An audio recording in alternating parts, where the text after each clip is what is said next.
Et donc, quelle agriculture aride, avec quelle pratique culturelle, quel matériel génétique, pour quel niveau de production, quelle rentabilité et quel modèle d'organisation de cette agriculture.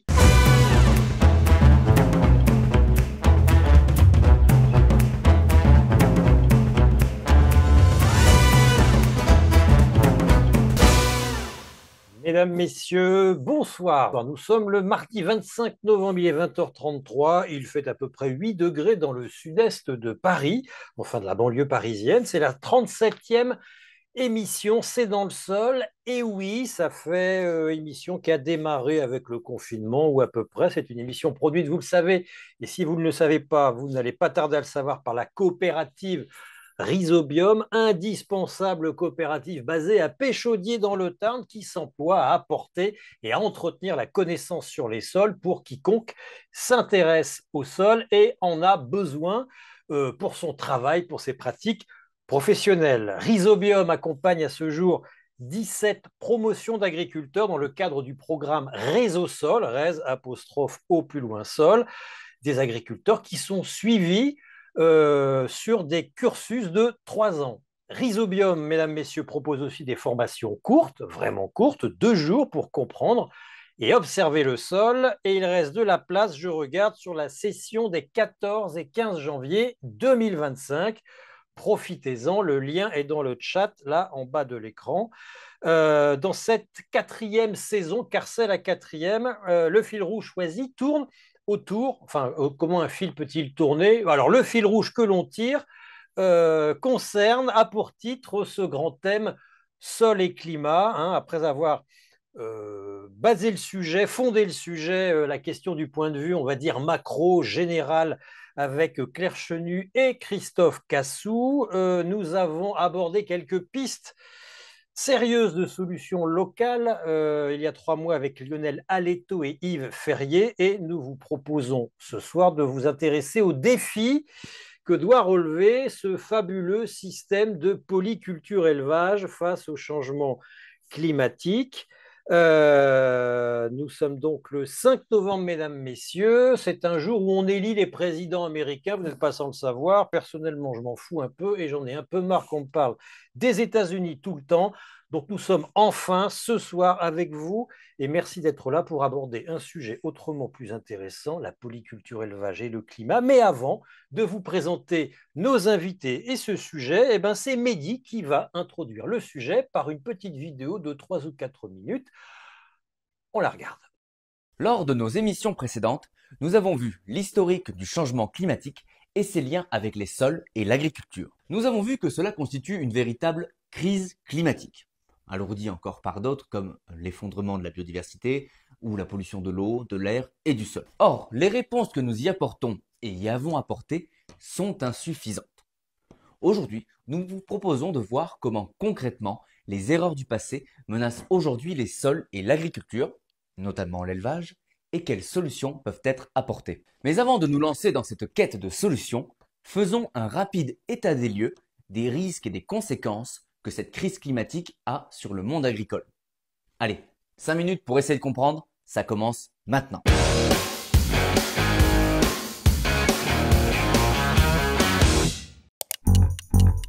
Tout d'abord, la crise environnementale influence directement les cultures et particulièrement en France, où la température moyenne a augmenté de 1,9 degré sur la période 2013-2022 par rapport à 1900-1930, alors qu'elle ne s'est que réchauffée de 1,15 degré sur la même période dans le monde. De plus, l'intensité, la fréquence et la durée des événements climatiques extrêmes augmentent, comme par exemple les canicules ou les sécheresses qui influencent directement la qualité et la quantité des récoltes. On voit aussi un décalage de la météo avec des hivers plus doux et des gels tardifs. Cela induit un décalage des stades phénologiques des plantes, c'est-à-dire de leur chronologie saisonnière de développement, ce qui perturbe leur culture. Par exemple, avec des hivers plus doux, certaines plantes sortent plutôt de leur état de dormance et sont donc plus vulnérables aux vagues de froid et aux gels qui suivent. De plus, la dégradation des sols est aggravée par les événements climatiques et des pratiques agricoles non adaptées. Ainsi, les dégâts de pluie intenses sont décuplés sur un sol nu et sans haies, compliquant encore les récoltes. Enfin, certaines maladies et parasites sont favorisés par des changements climatiques, comme les pucerons, tandis que leurs prédateurs, comme les coccinelles, y sont très vulnérables. Bien, maintenant concentrons-nous sur l'élevage, qui lui aussi est impacté par la crise environnementale. D'abord, les impacts sur les cultures que nous avons vus menacent la production de nourriture pour le bétail. Pour vous donner un exemple, les sécheresses auraient causé en 2022 entre 2 et 4 milliards d'euros de pertes fourragères aux éleveurs français. Cela pose aussi la question de la ressource en eau et de sa répartition en temps de crise entre humains, animaux et cultures. La santé et le bien-être animal sont aussi menacés. La hausse des températures favorise les coups de chaleur, les volailles et les porcs sont les plus vulnérables en raison de leur physiologie. Cela menace aussi la productivité des animaux. Par exemple, une vache en stress thermique produit moins de lait. Avec une hausse de la mortalité du bétail, les risques sanitaires augmentent également. Comme les cultures, les animaux sont menacés par le développement de maladies et de parasites, avec en plus les risques d'augmentation de transmission à l'être humain. Certaines maladies sont particulièrement susceptibles d'être concernées, comme la peste équine, les leptospiroses ou la fièvre catarrhale ovine. Ces nouvelles problématiques sont inédites et plongent les agriculteurs et leurs collaborateurs dans un profond désarroi. Pour la première fois depuis la fin du petit âge glaciaire il y a presque 200 ans, l'agronomie se trouve sans repère. Les réactions divergent.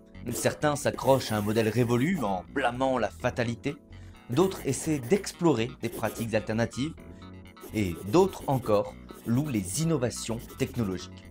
Mais nouvelles technologies et crises environnementales ne font pas forcément bon ménage. Et puis, explorer de nouvelles alternatives ne peut pas se déconnecter de la recherche et de la compréhension des milieux sans risquer de reproduire les mêmes erreurs que par le passé. Cependant, même les chercheurs les plus pointus peinent à modéliser certains mécanismes complexes de cette crise environnementale.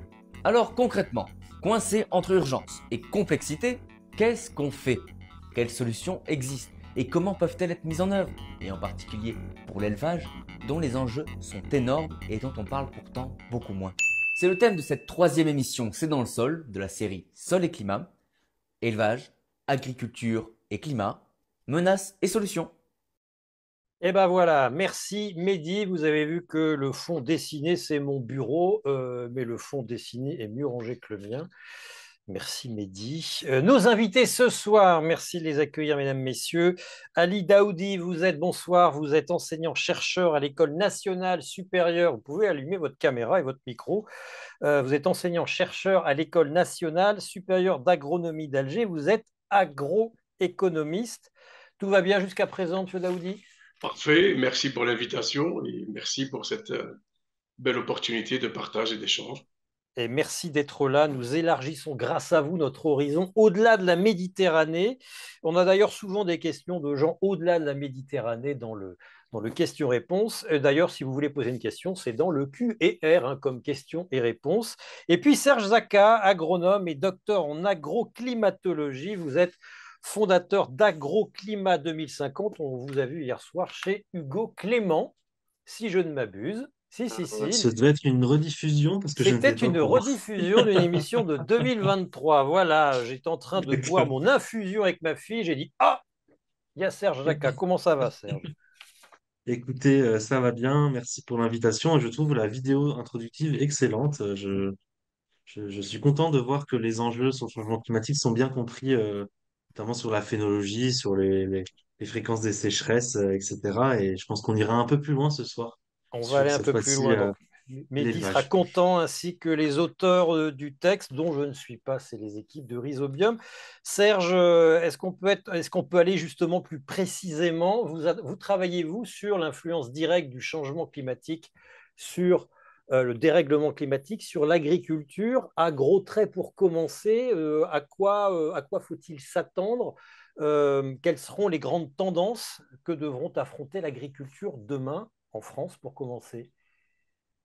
Alors, je vais parler de l'agriculture en général, pas forcément de l'élevage, hein, pour Oui, commencer. bien sûr. Alors, il faut comprendre quelque chose qui est un phénomène qui est à la base de toutes les problématiques qu'ont les forestiers et les agriculteurs d'ailleurs, c'est l'évolution de la biogéographie, l'ère de répartition des espèces. Parce qu'avec le changement climatique, on a des zones climatiques, la Méditerranée, le tempéré océanique, le semi-continental. Ces zones climatiques-là bougent, évoluent. on a par exemple certaines caractéristiques méditerranéennes qui remontent jusqu'à Lyon et Toulouse. Et donc forcément, quand on se promène en France, ou même jusqu'au nord hein, du Maroc, de l'Algérie et de la Tunisie, donc quand on descend en Méditerranée, on n'a pas la même végétation, on n'a pas la même agriculture. Un olivier ne va pas se retrouver en Suède, il va se retrouver en Méditerranée. Et en fait, avec cette évolution de l'ère de répartition des cultures, certaines cultures, certains arbres agricoles ou non, certaines vignes, se retrouvent en dehors du climat dans lequel ils ont prospéré. Et on l'a dit dans la vidéo, ça fait un moment que le climat est stable et qu'on a adapté particulièrement nos variétés, nos cépages, notre terroir, notre camembert, notre comté, etc. Tout est produit bien dans des petites cases au bon endroit en France. Les climats évoluant, et ben on se retrouve avec du maïs qui subit des périodes à 35 degrés pendant 2 semaines. On se retrouve avec du blé qui subit des excès d'eau alors qu'il ne devrait pas en avoir aux périodes des semis. Donc on se retrouve avec des problématiques climatiques que je vais lister, Mhm. les excès de température, notamment les canicules, qui provoquent des températures au-dessus de l'optimum, les excès d'eau et les déficits d'eau. Je rappelle que le changement climatique, c'est les deux extrêmes Mhm. pour l'eau, hein. On l'a vu ces derniers jours.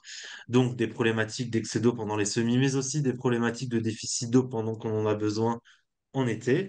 Ensuite, on a les décalages phénologiques dus au décalage des climats On a qui vu dans font le qu'on a les film. Mhm. problématiques de gel. Ensuite, on a et le dernier, c'est le manque de froid. On n'en parle pas suffisamment, puisque certains arbres, notamment la pomme, la poire, l'abricot, voilà, ils ont besoin de 600, 1000 heures de froid suivant les variétés. Et vu qu'il ne fait plus suffisamment froid en hiver, on se retrouve avec des problèmes de ce qu'on appelle vernalisation. Et Oui, le puis dernier du dernier et le point, froid, pardonnez-moi Serge de vous couper, le froid, il est utile aussi parce qu'il tue certains parasites. les parasites, ouais. Et le froid, il est utile à la fois pour les végétaux, mais aussi en dehors des végétaux. C'est le meilleur insecticide, en fait. Voilà. Le D'accord, froid, ok. le gel, a toujours été le meilleur insecticide en France. Et le fait de ne plus avoir suffisamment de gel fait qu'on a une survie hivernale des pucerons, des moustiques, des mouches. Même dans les logements, on les voit, hein. Parfois, ces moustiques se promener, ces mouches en plein hiver. Mhm. Et du coup, la pression maladie est plus importante au printemps, surtout à l'arrivée de l'humidité. Et juste le dernier point, c'est Ouais. la grêle, Frédéric, Mhm. puisque la grêle, c'est la seule bonne nouvelle. Pour l'instant, les études ne montrent pas forcément une évolution à la hausse des chutes de grêle. C'est peut-être le seul paramètre pour Bon, ben, lequel je vais je essayer de suis me un peu rassurer avec confiant. cette idée qu'il y aura encore de la grêle. Mais alors, on arrivera à l'élevage et à la polyculture élevage après. Je vais passer la parole à Ali Daoudi. Mais Serge, est-ce qu'on a toujours tendance à dire, à montrer, nous autres vulgarisateurs, à résumer le changement climatique en disant c'est comme si la France descendait vers le sud ou comme si le Maghreb Non, remontait sur le sud de la France? C'est plus compliqué que ça. c'est beaucoup plus compliqué que Ouais. ça, parce que c'est pas juste une question de hausse de la température. Ouais. Un climat ne se caractérise pas uniquement par sa température, parce que quand on descend en latitude, il fait plus chaud en général. Il se caractérise aussi par de l'ensoleillement, une saisonnalité, l'hiver, le printemps, l'été, l'automne, qui n'est pas la même au niveau de l'Algérie ou du Maroc. Il se caractérise également par des précipitations, et donc on peut avoir à la fois un climat plus chaud, mais des précipitations qui ne sont pas forcément attendues au bon moment pendant les périodes culturelles. Donc c'est trop simplifié de dire il suffit de planter des cultures du Maroc en France. Non, c'est plus complexe. Il y a les besoins en froid, il y a les risques de gel qu'on a ici en France. On a aussi une saisonnalité et un ensoleillement qui n'est pas le même. Donc c'est beaucoup plus complexe que juste se dire, voilà, c'est le climat du Maghreb qui remonte en France. D'accord. Donc Montpellier, où vous habitez, où vous vivez, ne ressemblera pas forcément à Alger dans 20 ans, dans 30 ans. Alors, en termes thermiques, on peut se dire que la moyenne annuelle ressemblera à celle de Valence, d'ailleurs. C'est plutôt Valence, pas Valence. celle de Dommage. l'Arc de la Fou, ce Vous qui est aurez de pas l'eau, mal moi. déjà, euh, à celle de Valence. Mais on peut pas dire que la saisonnalité, parce que la durée du jour n'est pas la même, attention, hein, la durée du jour Mhm. ne va pas changer. Donc les saisons ne seront pas les mêmes, la saisonnalité ne sera pas la même. Et dernier point, le sol aussi, hein. C'est pas parce que, par exemple, on dit pour la vigne, il suffit de faire planter des cépages de Châteauneuf-du-Pape, on les fait remonter à Dijon, ou ceux de Bordeaux, on les fait remonter à Reims. C'est pas si simple que ça. Oui, il faut faire remonter les cépages, mais on n'aura pas un Bordelais en Champagne, simplement, puisque le sol n'est pas le même, la durée du jour n'est pas le même, le vent n'est pas le même, et donc le terroir n'est pas le même. En fait, c'est juste qu'on va recréer de nouveaux terroirs, mais ce ne sera pas les mêmes exactement que ce qu'on a en Espagne. Ali Daoudi, comment ça se présente chez vous, le changement climatique? Ce sont les deux extrêmes qui sont convoqués et favorisés, ou vous n'avez que celui de la sécheresse? Euh, Comment ça se présente et qu'est-ce que vous vivez déjà? Alors, je me doute que l'Algérie n'est pas unique. Il y a des types d'agriculture parce qu'il y a des types de reliefs et de sols différents. Mais globalement, qu'est-ce que vous avez vécu depuis 20 à 30 ans et vers quoi on va demain pour l'agriculture et pour l'agronome que vous êtes?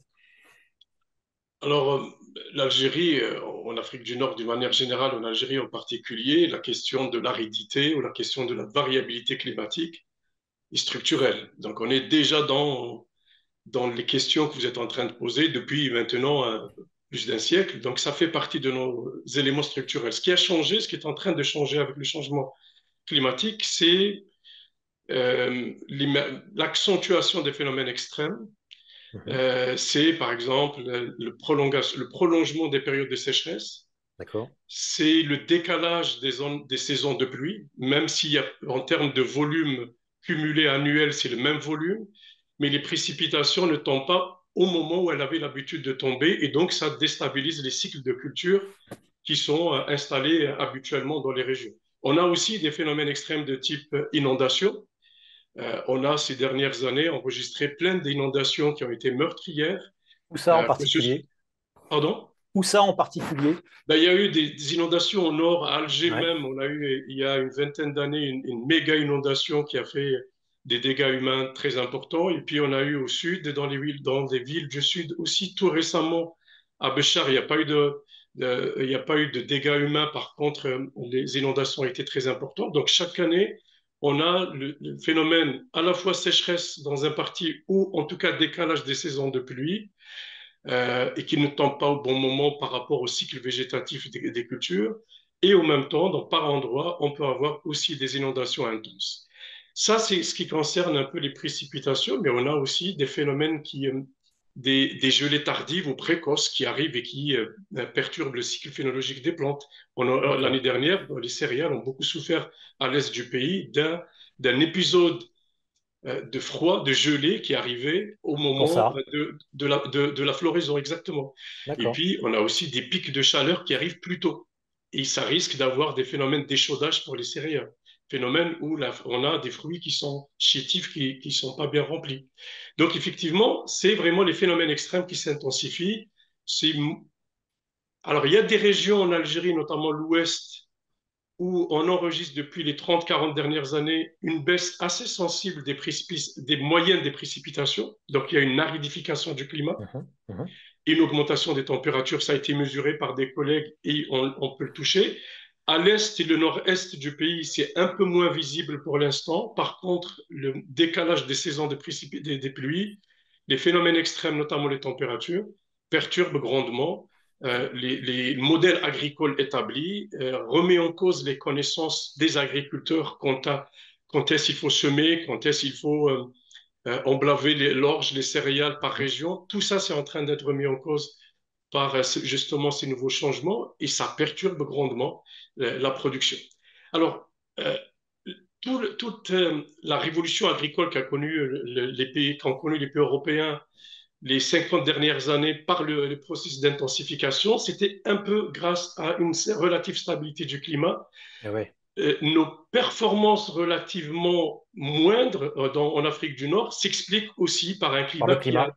été structurellement euh, semi-aride, voire qui tend vers l'aridité. Donc, nous sommes déjà dans ce contexte depuis des siècles. Nous avons développé des approches d'adaptation, en On va y venir, particulier hein. la maîtrise de l'eau. On va y On venir. reviendra probablement, mais en Ouais, tout ouais. cas, aujourd'hui, on est en plein adaptation, en plein questionnement de nos pratiques agricoles sous l'effet des changements climatiques qui ne nous épargnent pas, même si on est habitué à l'aridité. Alors j'entends bien les précipitations, ça va être le facteur limitant, enfin même si ça l'a sans doute toujours été, mais encore un peu plus. Mais est-ce que ce changement du régime des précipitations qui va affecter l'agriculture, qui l'affecte déjà, et donc la polyculture élevage, on y vient, est-ce qu'elles sont prévisibles? Est-ce que c'est une nouvelle tendance ou est-ce que c'est complètement chaotique et qu'on ne pourra plus prévoir comme on le faisait avant, quand les pluies vont tomber, quand la grêle cher à Serge Jacquat, va tomber. Vers quoi on va? On va vers un changement de tendance, un changement de moyenne, un changement de normale saisonnière, ou on va vers un chaos au sens une imprévisibilité, Serge? Alors, tu as dit mot moyenne. Ce qui est marrant, enfin, moi, je vais essayer de résumer ce que je vais dire, je vais le résumer simplement. Avant, on parlait de climat des moyennes en France, du C'est moins. ça? On parlait de climat des moyennes, c'est pour ça qu'on parle de climat tempéré. Mhm. Tempéré, c'est qu'on a une moyenne avec des petits écarts comme ça d'année en année, pas des extrêmes. On n'est pas sur un climat continental. Le climat continental, c'est une moyenne avec des écarts dans tous les sens, même au sein des saisons, même au sein de l'année, même au sein des années, entre années. Alors là, on va plus parler, en tout cas du moins pour la pluie, on ne va plus parler de climat des moyennes, on va parler du climat des écarts types. Parce qu'on va se retrouver avec une accentuation du cycle de l'eau dans les deux sens, Mhm. c'est-à-dire qu'on va avoir des périodes sèches plus sèches et des périodes humides plus humides, parfois même avec la même quantité d'eau suivant les modèles climatiques, notamment dans le nord de la France, avec peut-être même un peu plus d'eau dans le nord de l'Europe, mais elle ne sera pas répartie de la même façon. C'est ce double effet qui se coule pour l'agriculture, parce que, et même pour l'élevage, hein, là c'est agriculture, élevage en même temps, puisqu'en réalité, quand on aura besoin d'eau dans la période de culture, il y en aura moins. Et quand justement, il en faut pas beaucoup, parce que c'est la période des semis, ou voire même des vendanges, ou voire même des récoltes d'automne, eh bien, on en aura beaucoup. En fait, on a une accentuation du cycle de l'eau dans les deux sens. Par contre, pour la température, on va dans un sens, on va à la hausse avec Ça, c'est des sûr. écarts qui Ouais. pourraient rester à peu près similaires.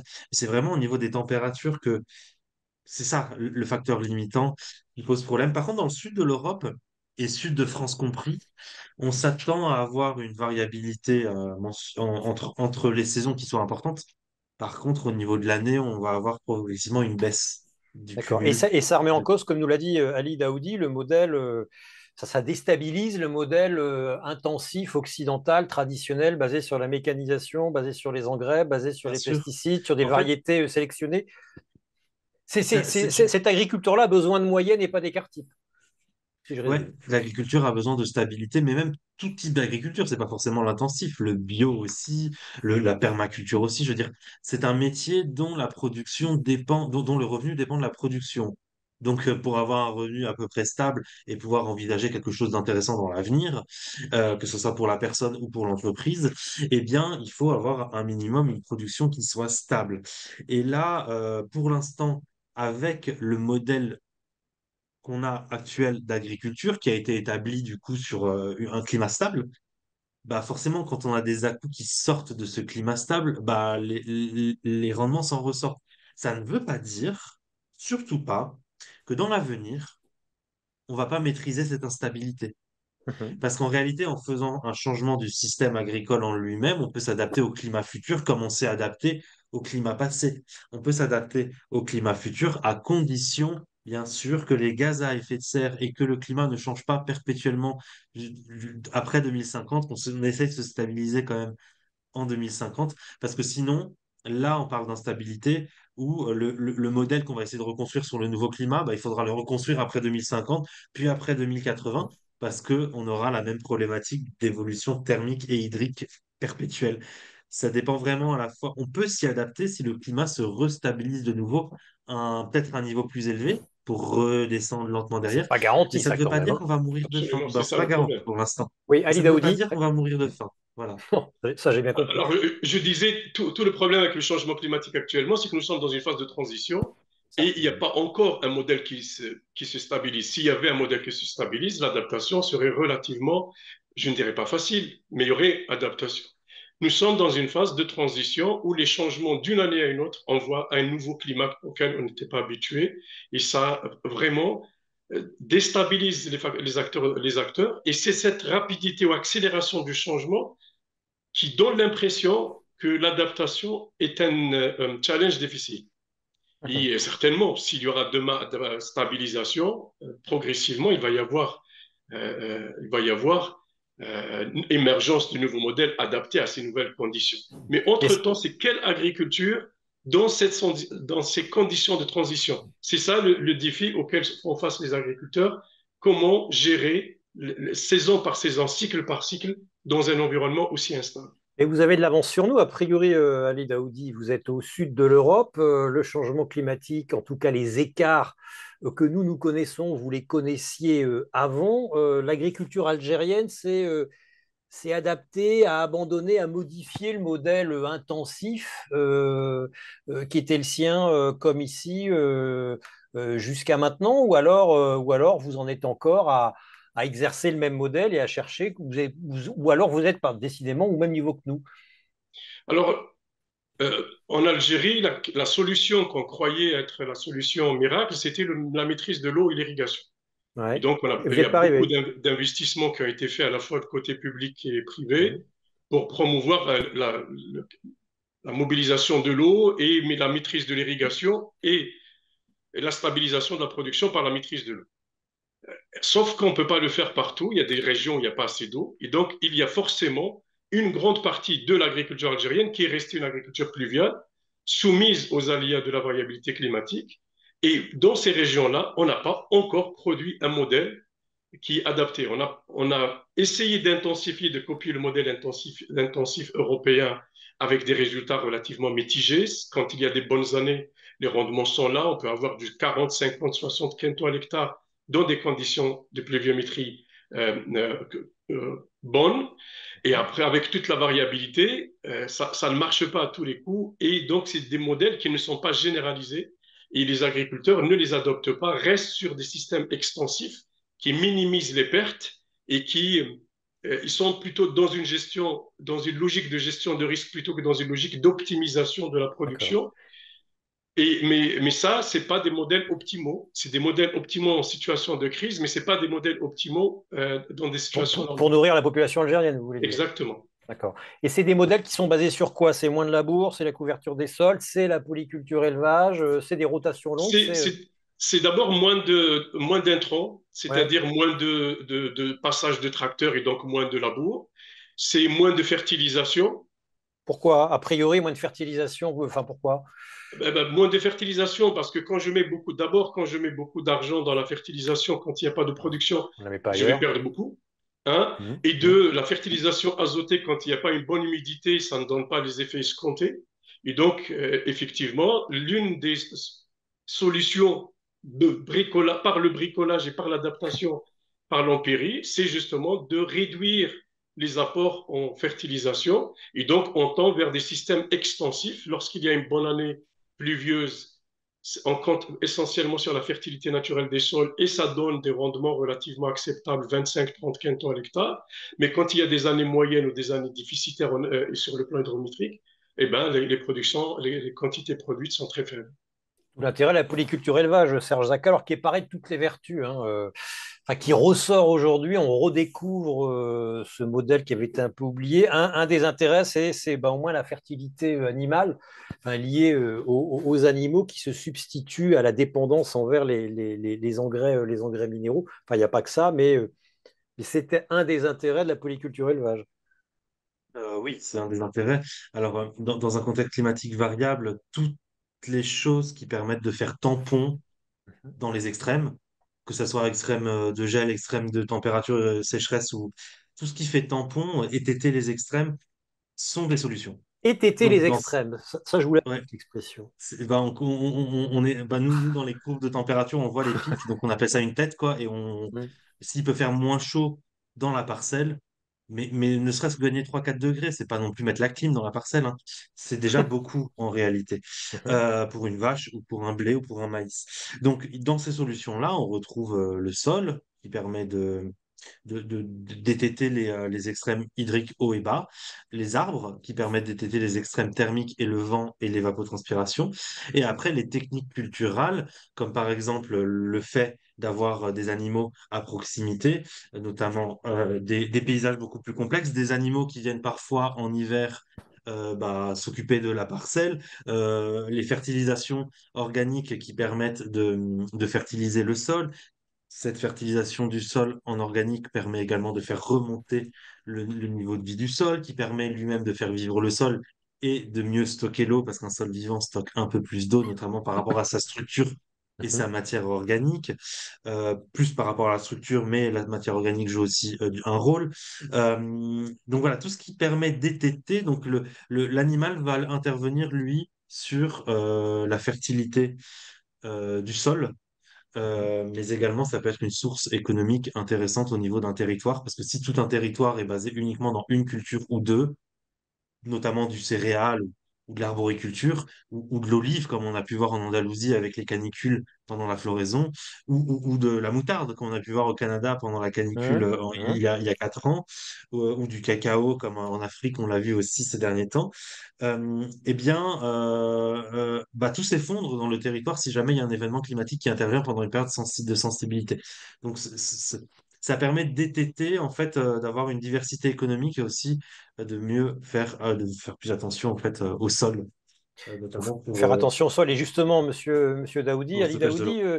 encore faut-il que les, j'allais dire les vaches, non, lapsus, encore faut-il que le bétail, que l'élevage soit adapté à ce que le sol peut supporter. Autrement dit, à ne pas faire attention, à ne pas importer le modèle d'élevage ou de polyculture élevage européen. La charge que représente une vache n'est pas forcément celle qui doit être, qui peut être supportée par tous les sols du monde, en particulier au Maghreb. Absolument. De toute façon, traditionnellement, dans le Maghreb, dans les zones semi-arides à climat très variable, c'est plutôt le mouton Mhm. qui est privilégié, qui est associé à cette céréaliculture et élevage. Et donc, il y avait un modèle, j'allais dire, historique, où on avait un système de culture basé sur la jachère bisannuelle, et puis avec un élevage qui, pendant une partie de l'année, utilise les jachères comme pâturage, et puis en été, on utilise les chambres comme aussi pâturage, et en même temps, on a cette histoire de fertilisation, et on laisse se reposer les terres, se recharger en eau, etc. Ce système a été un peu délaissé progressivement avec la volonté d'intensification de la production et l'installation de la monoculture des céréales ou l'extension de la monoculture des céréales. Et malheureusement, ça, c'est encore le cas dans beaucoup de zones en Afrique du Nord, en particulier en Algérie. Après, ce qui me permet aussi de compenser, c'est que nous avons des régions de spécialisation différentes. Nous avons des zones pastorales où il y a essentiellement de l'élevage ovin qui remonte pendant l'été vers le nord pour exploiter les chambres des zones céréalières. Et donc, cet échange entre zones de production spécialisées permet quelque part justement de jouer l'ancien rôle en interne de rotation, de complémentarité entre l'élevage et les cultures. Mais il faut aussi savoir que les modèles polyculture-élevage, c'est des Mhm. modèles qui sont le résultat d'un contexte économique, pas seulement climatique et pédoclimatique, mais aussi économique et social. Qu'est-ce que vous Ce voulez sont des dire? systèmes qui sont très exigeants en main-d'œuvre, Ah qui oui. sont très peu rentables et impliquent des familles entières qui travaillent dans ces systèmes. Vous voulez dire que ça maintient les gens dans L'évolution une certaine pauvreté? Alors, historiquement, c'était des systèmes qui étaient orientés essentiellement vers l'autoconsommation Ouais. avec des excédents qui étaient limités, qui étaient dégagés vers le marché. Nous sommes aujourd'hui dans des économies beaucoup plus exigeantes et donc les agriculteurs ne se contentent pas de ces systèmes à faible productivité qui sont Mhm. certes résilients, mais qui en moyenne ne génèrent pas beaucoup de revenus. Et donc ces systèmes sont abandonnés de facto par les agriculteurs parce que même s'ils sont sur le plan techniques adaptés et Mhm. résilients, Ils sur le plan rapportent pas économique assez. et social, ne sont plus acceptables. Et ils se maintiennent dans certaines zones grâce à la pluriactivité, c'est-à-dire on a un système polyculture élevage, mais en même temps, l'un des membres de la famille ou deux Va vont travailler à travailler l'heure. Mhm. ailleurs, il ramène un revenu et donc ça peut équilibrer l'économie du ménage. Mais en dehors de ça, ça ne fonctionne pas. C'est des systèmes qui sont en perte de vitesse et je ne crois pas que ce soit des systèmes d'avenir, à moins de remettre en cause l'ensemble de l'économie agricole et les dynamiques globales. Les gens n'accepteraient pas de revivre dans des conditions de Mhm. travail de plus de 60-50 heures par semaine avec des espérances de revenus qui soient faibles. Aujourd'hui, les espérances de niveau de vie sont beaucoup plus élevées et donc c'est des modèles qui sont socialement plus adaptés. Il va falloir redéfinir, recréer en s'inspirant de certains de leurs principes, mais pas les systèmes eux-mêmes. Et pas les reproduire tels qu'ils étaient avant ou tels qu'on les Exact. fantasme. Oui, si on se pose les mêmes questions. France, on a fait un C dans le sol là-dessus avec, j'ai oublié les noms, pardonnez-moi si elle me regarde, avec deux personnes de la Chambre d'agriculture de Dordogne qui essayaient de faire de la polyculture élevage au sens vous êtes céréaliculteur et ben je vais vous mettre en relation avec un éleveur de moutons qui viendra débarrasser les mauvaises herbes. Et en fait, elles nous ont dit que les éleveurs souffraient d'un mauvais regard des céréaliculteurs qui considéraient que c'était des pauvres, que c'était une agriculture ben, un peu ancienne et qui n'était pas productif. Enfin, voilà, ça les gênait anthropologiquement, culturellement, ça les gênait de faire travailler des éleveurs qui en souffraient. Donc, Serge, le modèle de polyculture élevage, oui, il faut se sortir de quoi d'un fantasme parce qu'il nous renverrait à la France d'avant, à l'Algérie d'avant, qui n'est plus celle d'aujourd'hui. C'est marrant parce que moi, j'ai pas la même vision de la polyculture élevage. Peut-être Allez-y. que c'est parce que alors, ce que décrit Ali, c'est un petit peu la vision que je vois au Liban, parce que je suis libanais, Ali. Là, Mhm, je parle français, mais on pourrait parler arabe, hein. Je suis libanais, donc en fait, quand je retourne chez moi au pays, bah, c'est ce que j'observe. Mais moi, la polyculture élevage que j'avais en tête en France, c'est par exemple en Dordogne, justement, il y a de plus en mhm, plus de producteurs de noix qui ont des canards en dessous. c'est vrai. Voilà. C'est un mélange. En fait, je vois plus ça comme un mélange. Par exemple, j'ai fait une émission pour M6 il n'y a pas très longtemps, où là, il y avait un jeune agriculteur qui produit des pommes de terre pour un très grand producteur de frites, quoi, hein, Mhm, que tout le monde connaît. mhm, Euh, eh bien, il était vachement ravi qu'il y avait des moutons. D'ailleurs, c'était des moutons, il n'y en a pas beaucoup là-haut, mais des moutons qui venaient sur sa parcelle en hiver pendant le repos hivernal, ils venaient en fait bah, sur la parcelle, quoi, fertiliser en gros la parcelle. En fait, c'est une imbrication territoriale à revoir, peut-être une vision différente de. Je sais pas, moi je voyais pas ça comme la pauvreté, quoi. Je voyais en tout cas le retour de ce polyculture élevage, bon, très très local dans certaines localités françaises, se fait pas dans cette vision Enfin, pauvre de il n'en reste pas l'agriculture. moins, Serge, que les éleveurs souffrent. Ce sont ceux qui gagnent le moins en France Oui, et oui, souffrent voilà, de difficultés dans le travail supérieures à celle d'un céréaliculteur, pour faire court. Et on sait bien que la courbe démographique des éleveurs part en chute libre, enfin est en chute libre en France. En fait, l'idée que je voulais transmettre, Ali c'était que Daoudi. le système intégré polyculture élevage contrôlé par un seul ménage, par un seul ménage agricole, ça, c'est un système qui est très difficilement tenable aujourd'hui, en tout cas dans les conditions algériennes. oui, Par contre, réinventer de nouveaux systèmes où dans un même territoire, des gens se spécialisent c'est ça. pour devenir performants dans leur activité et créer des passerelles et des complémentarités entre eux. Un éleveur qui viendrait C'est ça, avec un pâturer sur des cultivateur. territoires pendant un moment avec des contrats, avec une certaine coordination, ça peut se faire. C'est pour ça que je dis qu'il faut s'inspirer des principes, mais pas reproduire Reproduire à l'identique. intégralement le système qui est très difficile. Et puis ça reste l'agriculture, vraiment c'est des questions de territoire. Donc, d'un territoire à un autre, on peut avoir des modèles qui sont viables dans un territoire, qui ne sont pas viables dans un autre territoire Et un peu plus loin. ce type d'association de polyculture élevage élargie, on a un agriculteur qui travaille, qui est associé avec un éleveur, on va faire comme ça. Vous l'avez testé, vous l'essayez en Algérie?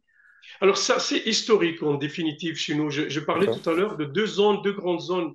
Nous avons la zone des hauts plateaux en Algérie, c'est la zone céréalière historique. Et nous avons Mhm, juste en dessous, sur les isoyettes, là où il pleut entre 200 et 300 millimètres, nous avons une grande zone qu'on appelle nous les steppes, les parcours typiques, qui s'étend sur 20 millions d'hectares, où il y a une végétation spontanée. C'est vraiment le pays du mouton en Algérie. mhm. Et historiquement, les éleveurs qui font paître leurs animaux sur cette zone pastorale, en été, ils remontent vers le nord, vers les zones céréalières pour exploiter les champs.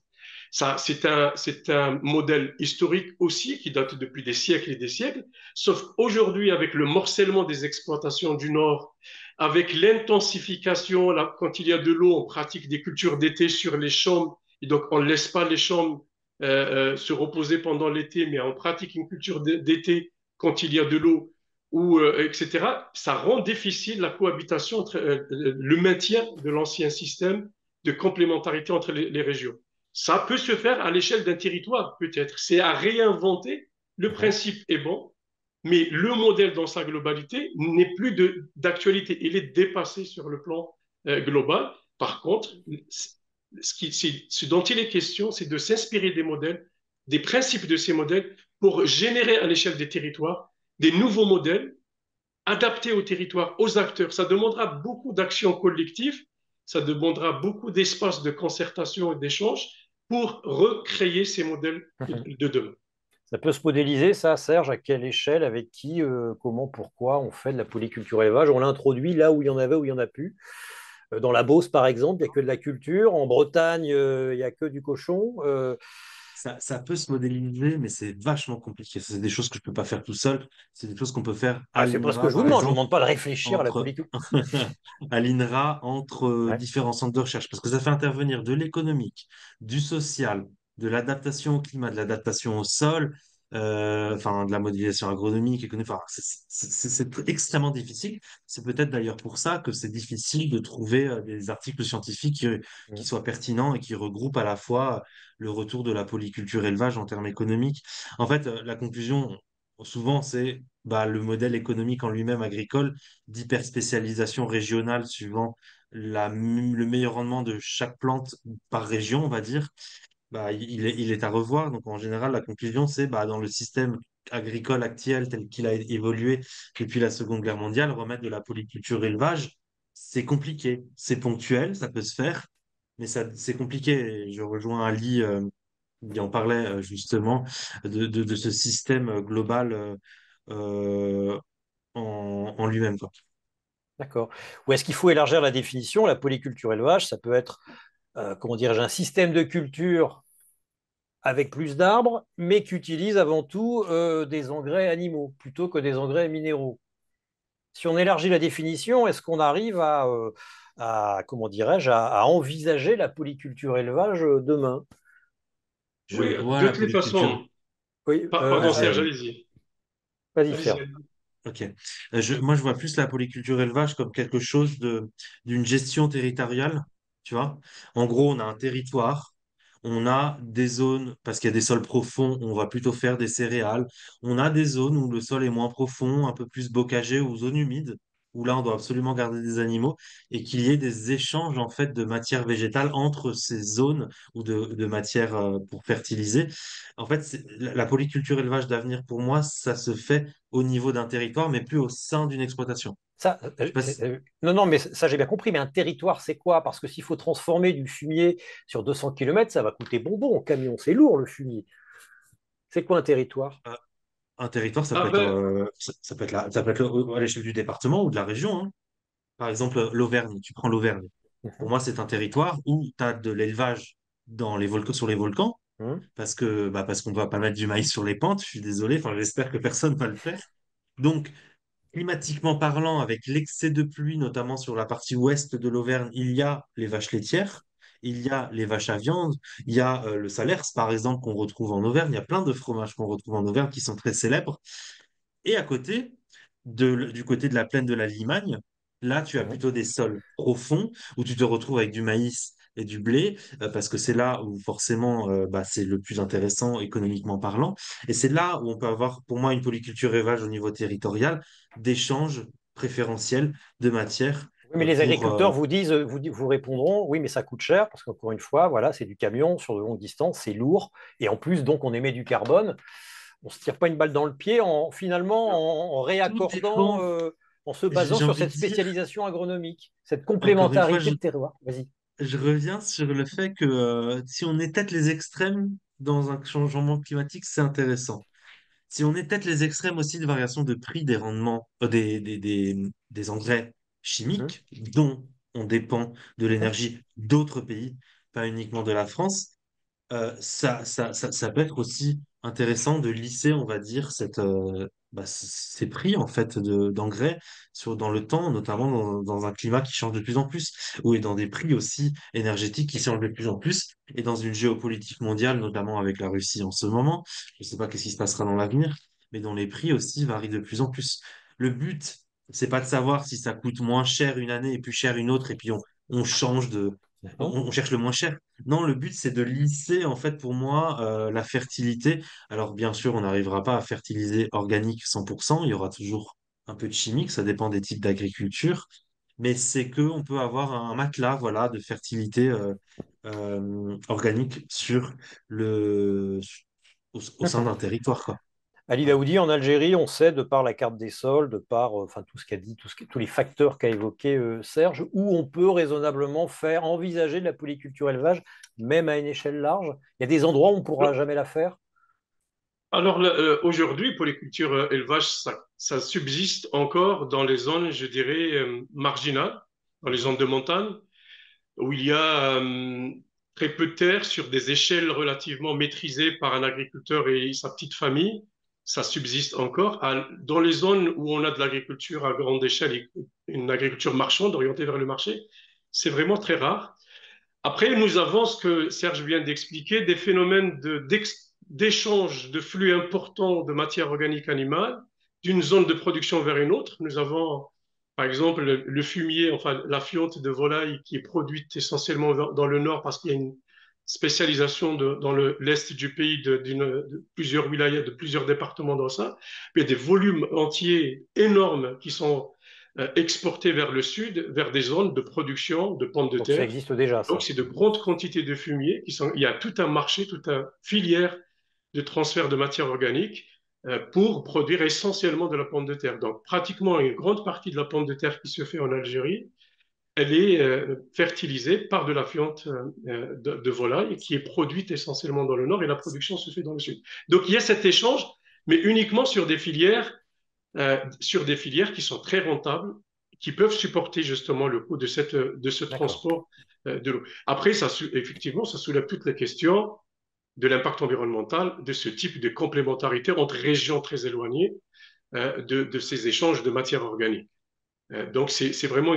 Et après, sur un autre point, pour ne pas non plus fermer le débat et dire que ça ne peut pas fonctionner, ça peut Mhm. fonctionner de l'agriculture, un système polyculture élevage, mais c'est le modèle socio-économique global. Est-ce que la société est prête à payer beaucoup plus cher des produits agricoles générés par des petites exploitations à taille humaine pour permettre à ces exploitations d'avoir des revenus décents? Est-ce que c'est vraiment envisageable ou est-ce qu'on va continuer à courir après des produits très bon marché? Et à ce moment-là, c'est vraiment l'agriculture industrielle qui sera. Donc, c'est un débat de société qu'il faut avoir. Il y a possibilité de faire réémerger des modèles beaucoup plus résilients, beaucoup plus durables Mais en qui seront plus termes chers. techniques. Et je pense que ça prendra du temps pour que les agriculteurs se réapproprient, remaîtrisent, parce qu'ils ont perdu aussi les savoir-faire, et les savoir-faire qui sont perdus. Reprendre, recréer des modèles comme ça, c'est pas impossible, mais il faudrait que la société dans sa globalité accepte. Pour l'instant, on a les filières de qualité, les filières des produits terroirs, les circuits courts, qui commencent à expérimenter ce type d'agriculture ancrée au territoire, multifonctionnelle, où on n'achète pas que le produit, mais on achète aussi une part d'identité, une part, un service environnemental, un service social. Ça se fait à petite échelle. Est-ce que ce modèle est généralisable? La société est-elle prête à ce changement de paradigme agricole? Je ne pense pas qu'on est prêt pour l'instant, mais ce n'est pas impossible. Je pense que c'est les maîtriser à des échelles réduites, voir les conditions de faisabilité de ces modèles permettrait par la suite de les soumettre à la société dans sa globalité lorsque des modèles industriels seraient invivables et intenables si les conditions continuent à se dégrader. Il y a décidément les mêmes questions hein, en France et en Algérie. Serge, est-ce C'est que ce que je me disais. on se pose... Alice, c'est marrant, je crois entendre le nombre de débats auxquels j'ai participé où on évoque les mêmes choses. Serge, Parce que détrompez-vous, l'Algérie est une partie de ce monde et est entièrement intégrée dans ce ah bah je monde et sais nous bien. dépendons en grande partie. L'agriculture d'aujourd'hui, c'est une agriculture qui est au modèle SKD. Donc, tout ce que nous produisons en Algérie, il est en partie importé. Les engrais sont importés, les machines sont importées. Donc, nous sommes aussi dans la même logique de produire pas cher pour fournir une alimentation à une population de plus en plus nombreuse et qui désire consommer pas cher. Nous sommes confrontés face aux mêmes problématiques. On est tous Et pareils. nous sommes, en plus de ça, nous partageons le même climat qui nous impose aujourd'hui de nouvelles conditionnalités et qui nous impose à remettre en cause ce modèle. et qui nous impose les mêmes contraintes. Il y a des questions qui arrivent sur Internet, je vous les poserai après. Serge, est-ce que le facteur limitant de la polyculture élevage, ça va pas être à la fois que le changement climatique altère la productivité des fourrages et que le changement climatique crée du stress thermique insupportable pour le bétail? Et ça, est-ce qu'on peut, encore une fois, c'est pas le bon terme, le modéliser? Est-ce qu'on peut l'imaginer? Est-ce qu'on peut Je rajouterais sortir des tendances, Serge? Je rajouterais une troisième Ouais. problématique aussi, qui est plus sociale, c'est la vision qu'a le consommateur de la viande rouge, notamment par Eh rapport au oui. changement climatique. Bah, Et là, ça aussi, ça peut être problématique dans en l'avenir particulier en Europe, quand oui. on quand on ne comprend plus que la viande rouge est utile pour la fertilisation du bio et qu'on Mhm. achète donc plus de viande rouge, mais qu'on achète du bio. Mhm. C'est pas logique C'est pas parce logique. qu'il faut de la viande rouge pour fertiliser le bio. En fait, c'est Mais c'est on même se dans le cahier des déconnecte de charges plus du en bio, plus. hein, à l'échelle européenne. Le pilier C'est du ça. bio, c'est l'élevage. On se déconnecte de plus en plus. On se déconnecte en plus de la réalité agricole et on prend problème par problème. Oui, les gaz à effet de serre des animaux sont importants, notamment des vaches. Oui, il faut en manger moins, mais par contre, on ne peut pas s'en affranchir par rapport à la structure des paysages, par rapport aux besoins de prairies permanentes. Et c'est là où je réponds à la question de Cédric Cabrol à 9h21 qu'il a posée Bon, aussi. c'est Je moi la qui suis vois. censé poser les questions, mais vas-y. Ouais, mais je la vois, mais on a besoin des zones humides, on a besoin des bocages, on a besoin de l'arbre, on a besoin des prairies permanentes. De là, aller dans l'extrême et avoir que ça en France et plus de céréales, ça me paraît un peu compliqué parce qu'on va devoir importer.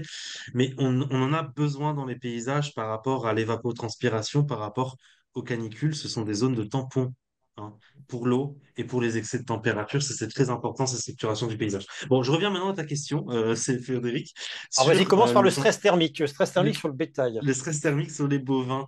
Alors, effectivement, oui, on a une problématique importante et qui est peut-être pas forcément très connue. Et je pense que j'ai une petite diapo à vous partager à ce sujet qui va Vas-y. vous montrer. Là, vous devez certainement la voir et je vais la Très bien. mettre en grand écran. Alors, vous voyez ici, vous avez ce qu'on appelle un abac de THI, température, humidité, indice, THI. Donc, plus il Mhm. fait humide, plus il fait chaud, plus la vache va être en stress. Zone de confort en vert et puis zone de risque de mort en rouge foncé.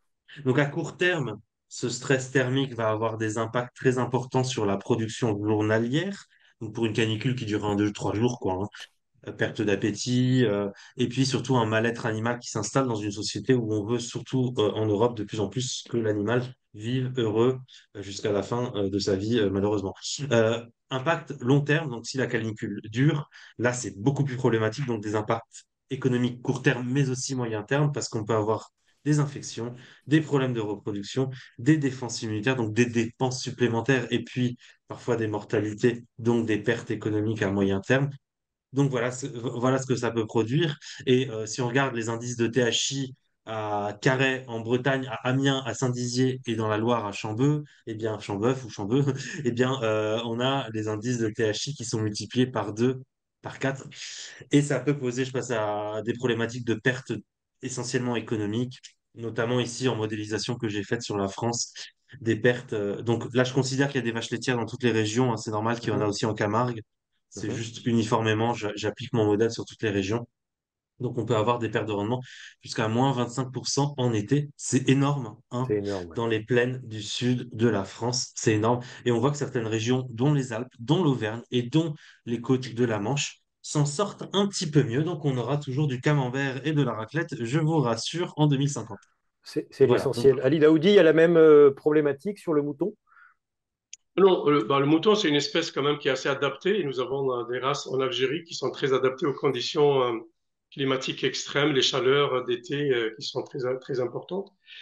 Euh, Par contre, je suis un peu surpris parce que nous avons aujourd'hui quelques résultats de suivi d'élevage bovin, y compris avec des races parfois importées, qui sont dans les régions du sud et qui donnent des niveaux de rendement qui sont assez. On en a discuté avec des collègues, des niveaux de rendement qui sont assez comparables à ceux du nord algérien, peut-être pas comparables au niveau français, mais le constat, c'est que le stress thermique, quand il y a une aération, etc., il y a certaines conditions pour l'habitat, enfin pour les étables.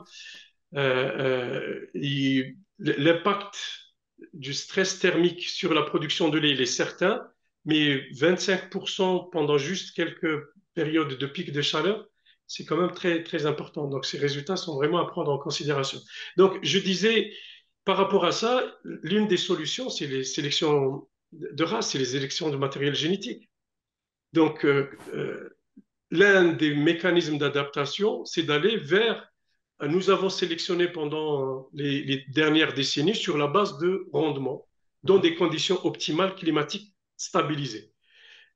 Aujourd'hui, il faut peut-être aller chercher auprès des espèces rustiques, animales ou végétales, des espèces et des variétés qui ont des capacités de résistance aux conditions climatiques extrêmes. Ça fait partie des pistes sur lesquelles il y a beaucoup d'espoir pour justement rendre nos systèmes plus résilients à l'évolution du climat qui s'aridifie, qui devient plus chaud.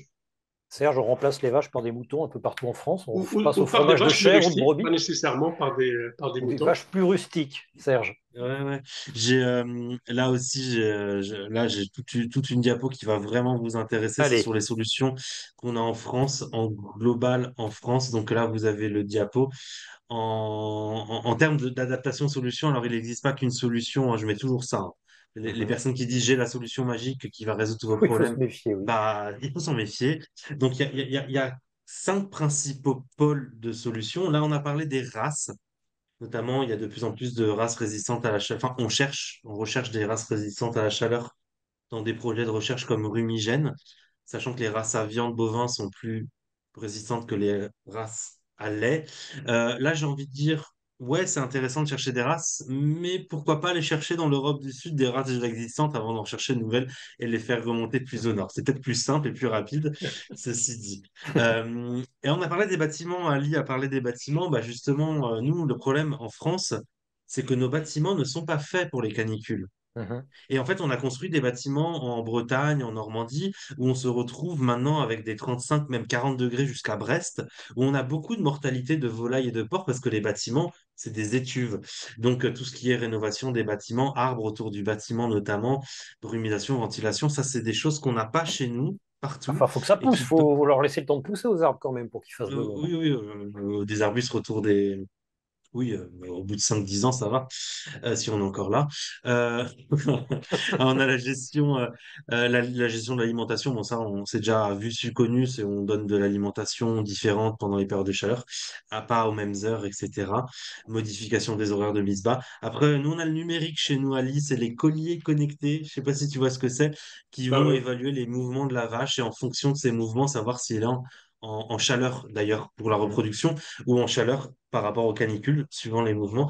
Et puis, dernier point, c'est la restructuration, notamment pour le sud de la France, très sud, et celui de l'Europe, c'est-à-dire orientation de la production de bovins, viande vers ovins caprins. Ça, c'est vraiment en zone méditerranéenne, voilà, dans les plaines, où le manque de fourrage, ça, on va le voir, va être aussi important et on pourra plus nourrir autant d'animaux par rapport à la charge qu'il y a sur le territoire. Le passage à une traite par jour, parce que dans de nombreuses régions, on fait 2 traites, et la remontée en altitude, parce que des animaux qui sont dans les vallées vont remonter progressivement, s'installer en altitude, au lieu de faire les transhumances. Voilà, quand on descend en plaine et on remonte ensuite en montagne, bah là, ils vont rester en montagne parce que le climat le sera, j'arrive plus, le climat sera plus favorable. Donc en fait, nous, on joue sur Paramètres. Mhm. cinq paramètres qui sont complémentaires, hein. On n'en joue pas que sur un. Mais c'est des questions sur lesquelles on se pose. Et je suis quand même étonné que tu me dises que certaines vaches laitières européennes produisent bien chez vous. Parce que chez nous, dès qu'il y a un événement climatique important, en général, on a une perte de production assez importante et des inquiétudes parfois chez les éleveurs. Alors, J'étais comment... autant surpris que vous lorsque j'ai vu les résultats d'une recherche qui nous a été présentée récemment par une équipe qui a travaillé un peu sur la productivité laitière par les vaches importées dans une wilaya du Sud, et que c'était relativement stable et bien maîtrisé. J'étais surpris, et donc c'est pour ça que j'espère qu'on aura l'occasion d'en parler une autre fois, en bilatéral, pour un peu confronter un peu ces résultats et Ouais, avoir ouais. un peu le champ du Vous, possible, quoi. vous verrez ça entre Ouais, vous. Serge, est-ce que le facteur limitant, ce ne sera pas en définitive la qualité du fourrage? Est-ce qu'elle ne va pas ouais. baisser? Est-ce qu'elle sera plus suffisante à l'horizon 2100 pour nourrir autant de vaches chez nous? Et est-ce que Alors, donc on ne va pas voir la généralisation du mouton, on a fort de une l'expérience évolution. algérienne? On a une évolution, on a une évolution de la répartition annuelle de la production du fourrage. D'ailleurs, j'ai encore une diapo à ce sujet. Je suis désolé, mais vu que Non, les vas-y. diapos sont quand même vachement parlantes, en plus, c'est le sujet de ma thèse. Moi, j'ai bossé sur l'impact du changement climatique sur le fourrage. Donc, ça, c'est des résultats notamment de ma thèse, mais aussi Climalais qui a bossé dessus, de l'IDEL. Bah là, ce qu'on voit, par exemple, pour l'Alsace, c'est un exemple pour l'Alsace. On a la production annuelle, je vais la mettre en grand écran, on a la production annuelle d'une parcelle de fourrage du 1er janvier au 31 décembre, vous la voyez là, avec la production, et puis les couleurs correspondent au climat. Donc plus on va vers le orange, plus c'est le futur. Petit 1, les animaux vont sortir de plus en plus tôt parce qu'il va faire de plus en plus chaud tôt, donc la prairie va reprendre de plus en plus tôt, à condition que le sol soit pas trop humide certaines années. Petit 2, bah, on va plus produire au printemps, nous, dans le nord de la France Mhm. notamment, parce que, il y aura plus de CO2, il y aura toujours de l'eau et il y aura des températures plus douces. Donc le pic printanier se décale et il est plus haut. En étant plus haut, on dilue l'azote, vu que la vitesse de croissance est plus rapide, on dilue l'azote dans le fourrage, donc le fourrage devient moins azoté. On change aussi l'énergétique de cette ration Mhm. de fourrage. Bon, ceci dit, ça restera quand même du fourrage de qualité. En petit 3, on a moins de fourrage en été parce qu'il fait trop chaud, trop sec. Et en petit 4, on peut avoir une bonne reprise au printemps, à l'automne, comme en 2022, qui a pu sauver une petite partie de, euh, de l'année. Euh, donc on se retrouve, voilà, on retrouve à peu près la même quantité de fourrage suivant les régions françaises, mais elle n'est plus produite au même moment. Donc la solution et l'adaptation dans tout ça, c'est principalement soit de changer les espèces dans les pâtures avec plus de luzerne en été qui produisent plus en été, et pour étêter le pic, encore étêter, je suis désolé Frédéric, Mhm. Non, étêter ça me le plaît pic beaucoup. printanier et redistribuer à l'automne, donc éviter les deux extrêmes, ou faire des stocks par exploitation ou par région pour pouvoir nourrir nos animaux avec des excès printaniers, des déficits estivaux. Donc là, c'est des tendances de fond. Il peut y avoir des particularités certaines années, comme cette année, où on a des excès d'eau tout le temps et des problématiques carrément d'accessibilité des parcelles et de qualité du fourrage. Et une solution que vous propose Yves Colombet, Ali Daoudi, j'oublie sa question, une piste peut-être les variétés anciennes, paysannes, traditionnelles, etc., de céréales, mieux adaptées aux aléas climatiques et ne nécessitant pas d'intrants chimiques. Ça aussi, ça revient comme le chou, hein, c'est une tarte à la crème, les variétés rustiques Oui, vont nous sauver. c'est une bonne question aussi. Faire renaître les anciennes variétés, mais après, encore une fois, il faut savoir aussi que les variétés, c'est le reflet de leur temps aussi. Les Ouais. variétés étaient adaptées à des modes de consommation. Aujourd'hui, les boulangers ont besoin de variétés de blé. L'industrie de transformation a besoin de variétés de blé qui a certaines caractéristiques que les anciennes variétés, peut-être adaptées aux conditions climatiques, n'ont pas nécessairement. Donc, tout ce qui est caractéristique industrielle des variétés de blé qui sont aujourd'hui exigées et qui n'étaient pas présentes dans les anciennes variétés. Un. Et deux, le problème, c'est que même ces variétés-là, aujourd'hui, avec ces changements de cycle, etc., risquent de ne pas être. Donc, il y a certaines expérimentations qui se font pour réutiliser. Ça peut fonctionner dans certains contextes. Ça ne marche pas dans tous les contextes. Mais ça reste une piste sur laquelle le matériel génétique continue à travailler sur ça. J'aimerais bien commenter la Ouais. question aussi sur les fourrages. En Algérie, nous sommes dans une agriculture de déficit Mhm. structurel. Mhm. Et donc, nous sommes déjà en déficit depuis très longtemps en termes de fourragers. Production fourragère, on est en déficit structurel. D'autant plus que le cheptel a beaucoup augmenté pour satisfaire une demande importante à la fois en lait, mais aussi en viande. Et donc, le déficit a été comblé par deux voies, par deux mécanismes. D'abord, l'irrigation, je reviens encore. Donc, on produit du fourrage sous irrigation, mais on importe essentiellement beaucoup de maïs, beaucoup d'orge, beaucoup d'aliments. Donc, on comble le déficit par l'importation et que si on devait calibrer notre cheptel en fonction des capacités de production dans les conditions climatiques arides que nous avons, ça fait longtemps qu'on aurait réduit considérablement notre production animale, viande et lait compris, et qu'on aurait donc été obligé de réduire aussi, de changer le modèle de consommation. Et donc, vous voyez que dans les conditions de l'aridité, les solutions, quand il n'y a pas d'eau, l'agriculture se rétrécit et le champ du possible se limite. Vous On a dépendrez beau toujours jouer d'intrants sur achetés à des cultures l'extérieur. alternatives résistantes au stress, ça permet d'élargir un peu, ça permet de gagner des marges de manœuvre, mais Mais voyons pas tant que ça. l'évolution de la demande, Mm. ça ne suffira pas. Ouais, à cause des besoins de la demande, des besoins de l'économie algérienne, vous aurez besoin d'intrants venus d'extérieur de toute façon, en dépit de la culture de variétés rustiques. Ouais. Serge, les variétés rustiques de fourrage, de céréales, etc. Même question, hein. Pour les variétés Euh, rustiques de fourrage, je sais pas si c'est valable, mais pour les céréales, oui. Alors, c'est pas totalement ma thématique de recherche, donc je risque de dire des hmm, bêtises. Moi, ce que j'ai observé, c'est que les sélections génétiques qui ont été faites sur les variétés actuelles de blé, de maïs et tout ça ont un peu, certes, uniformisé la plante, mais ils se sont concentrés surtout sur le rendement et la résistance aux maladies. Et on a remarqué une grosse erreur, c'est qu'on s'est pas assez concentré sur la résistance aux sécheresses, aux canicules. On a perdu pas mal, d'ailleurs, de résistance à ce niveau-là, en se concentrant uniquement sur l'uniformisation pour la panification ou la taille ou la couleur, et la résistance aux maladies et la production. Pas forcément sur le goût, pas forcément sur les canicules, pas forcément sur les sécheresses. Et là, c'est là où je ne sais pas trop, vu que c'est pas forcément mon domaine d'étude, je ne sais pas s'il faut revenir sur les variétés anciennes, mais le problème c'est qu'on aurait une perte de rendement, il faudrait repartir de zéro par rapport à l'évolution de ces rendements, ou s'il faut réintégrer dans la sélection génétique des variétés anciennes avec les variétés nouvelles pour réintégrer des adaptations canicule sécheresse.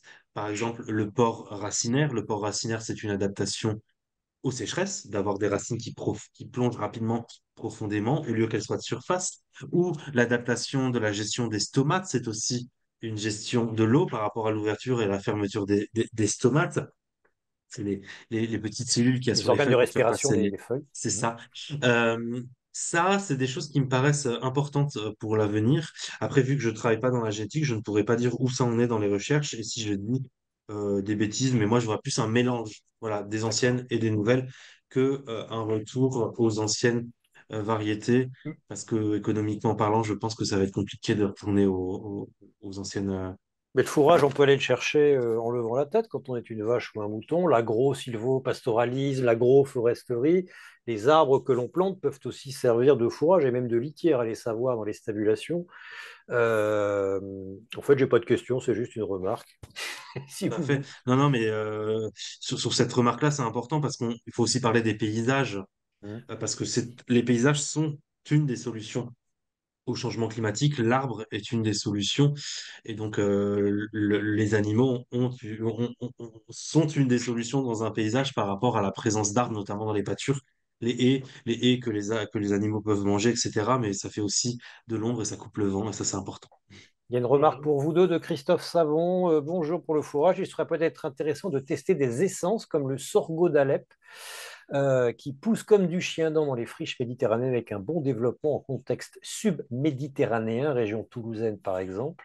Je continue. Le blé velu également, d'Azipyrum villosum, semble aussi une essence intéressante en zone méditerranéenne, pardon, très recouvrante sous certaines oliveraies de Provence, Ali Daoudi. Oui, bah, le sorgho, effectivement, le sorgho, il y a beaucoup de travaux qui se font aujourd'hui. C'est une céréale d'été qui est, euh, comment dire, peu exigeante en eau, qui a un rendement hydraulique très intéressant. Donc, elle rend avec peu d'eau, elle donne de la biomasse qui est beaucoup plus intéressante, en tout cas, que le maïs, dans les conditions de rareté de l'eau. C'est une céréale à promouvoir qu'elle n'a pas, je pense, assez de succès ces derniers temps parce qu'on suit toujours le maïs a de l'emprise sur les gens. Mais je pense que c'est l'une des voies en termes, en tout cas, de production fourragère. Quand il y a peu d'eau, ça permet de valoriser mieux l'eau que le maïs. Vous avez un collègue, Brahim Bouchareb, qui rajoute quelque chose sur le fourrage, les pivots au Sahara de tournage 24 pour irriguer les cultures. Ce n'est pas trop écologique, mais ça permet de produire un fourrage répondant aux besoins des cheptels, ce qui est recherché plutôt Les descendantes des vaches importées, gna gna gna, les génisses naissantes au Sahara qui donneraient de meilleures productivités laitières. Bref, du fourrage des cultures arrosées qui fournit un bon fourrage. Euh, et il ajoute, je suis témoin d'une productivité laitière anormalement élevée dans les régions du sud de l'Algérie en jouant sur l'alimentation, les rations enrichies à l'ensilage. Ça permet de donner de bons rendements à des races européennes. Alors, l'une des solutions aujourd'hui en Algérie pour combler justement le déficit de la production dans les conditions pluviales du Nord, c'est d'aller cultiver, en irriguer dans le sud. Il y a assez de réserves hydriques. Donc, ce à quoi il fait référence le collègue, c'est justement sur le développement des cultures céréalières et fourragères sous pivot dans le sud qui donnent des résultats très intéressants effectivement en termes de productivité et qui Mhm. permettent de combler en partie le déficit de la production des zones pluviales du Nord. Mais bon, c'est pas le sujet. Le Mhm. sujet, de mon point de vue, si j'ai bien compris, c'est vraiment l'aridoculture, si je me permets l'expression. L'aridoculture. C'est l'aridoculture, c'est comment cultiver, comment rendre viable, résilient l'agriculture pluviale dans le nord de l'Afrique, mais aussi une question qui intéresse l'Europe aujourd'hui, où les conditions de l'aridité avancent. Et donc, quelle agriculture aride, avec quelle pratique culturelle, quel matériel génétique, pour quel niveau de production, quelle rentabilité et quel modèle d'organisation de cette agriculture. C'est ça les questions qui sont aujourd'hui, parce que, mine de rien, dans les pays du Maghreb, l'agriculture pluviale, c'est elle qui fait vivre la petite paysannerie et c'est elle qui est aujourd'hui en crise de modèle d'adaptation.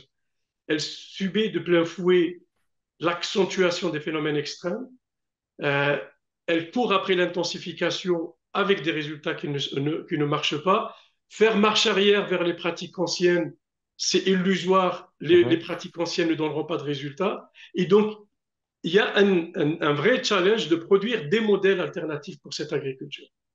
Et Mhm. donc, au fait, je pense que euh, il est, euh, il est aujourd'hui intéressant d'avoir une question à plusieurs variables et pour intégrer à la fois les conditions climatiques et les difficultés techniques dans une vision économique et sociale beaucoup plus globale. Cette agriculture ne peut survivre que si la société la soutient et lui reconnaît un rôle beaucoup plus important que celui de produire de la nourriture à bas coût.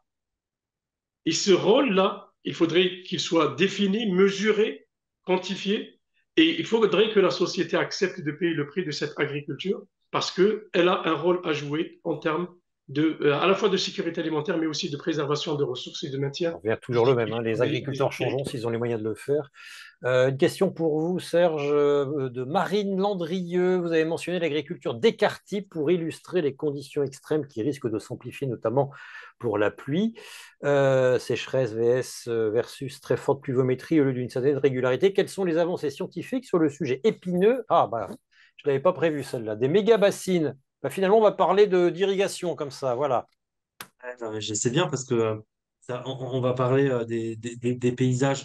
Euh, sur l'agriculture d'écart type, ça tombe bien parce que je vais l'illustrer dans un graphique et vous allez comprendre pourquoi.